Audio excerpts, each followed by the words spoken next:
रहा था जो उसे उस तहखाने में दिखा था।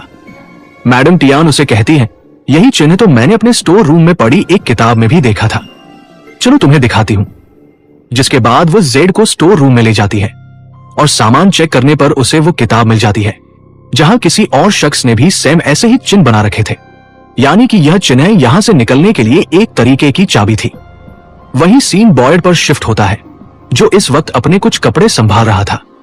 उसे लग रहा था कि कैनी की हालत बहुत ज्यादा खराब है और उसे जाकर उससे बातचीत करनी चाहिए।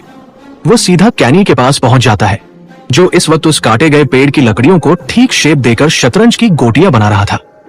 एक तरीके से देखा जाए तो बॉयड के पास उसका बेटा नहीं था और कैनी के पास उसका बाप नहीं था, तो ये दोनों ही टाइम पास करने के लिए साथ में खेल खेलने का डिसाइड करते हैं। मीनवाइल जिम जब अपने घर पहुंचता है तो सोचता है कि आखिर इस घर में बिजली अब कहां से रही है। वो तारों की कनेक्टिविटी चेक करने के लिए दीवार तोड़ता है तो उसे नीचे बेसमेंट का रास्ता मिलता है। नीचे जाने पर उसे तार जमीन के नीचे जाते हुए दिखाई देते हैं। वो अपनी वाइफ टबिता को कहता है कि अगर हम जमीन खोदकर इन तारों की कनेक्टिविटी का पता लगा पाए तो ये मालूम चल जाएगा कि बिजली आती कहां से है, और अगर उस जगह का पता चल जाए तो शायद हम बाहर निकल पाए। इसलिए वे लोग बेसमेंट में खुदाई शुरू कर देते हैं। इसी बीच हम फादर खत्री को देख पाते हैं जो उस पेपर में बनी डिजाइन के जरिए एक जगह खुदाई करने पहुंचते हैं। उन्हें वहां अपने ही द्वारा 10 साल पहले छिपाए गए कुछ सबूत मिलते हैं। दरअसल फादर खत्री पादरी बनने से पहले शहर में गुंडागर्दी किया करते थे और जब से इस घोस्ट टाउन में आए उन्होंने पादरी का काम शुरू कर दिया।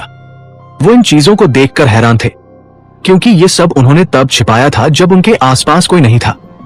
हो सकता है कि आत्माओं ने उन्हें देख लिया हो और आज सारा के जरिए उनकी पुरानी यादें लौटा दी हों। यानी अगर उन आत्माओं की बात मानी जाए तो यहां से बाहर निकला जा सकता था। वही बॉयड और कैनी साथ मिलकर खेल रहे थे, मगर जैसा कि हमने पिछले एपिसोड में देखा था बॉयड अपने हाथ की बीमारी से परेशान था। उसका हाथ कांपने लगता था जिसकी वजह से वो ठीक से खेल नहीं पाता।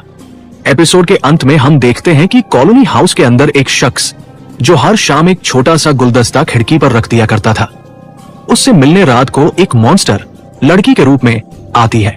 वो उससे कहती है, प्लीज मुझे अंदर बुला लो, मैं तुमसे प्यार करती हूँ, क्या तुम हमारे प्यार को मुकम्मल नहीं करोगे। और इसी सस्पेंस के साथ ये एपिसोड खत्म होता है।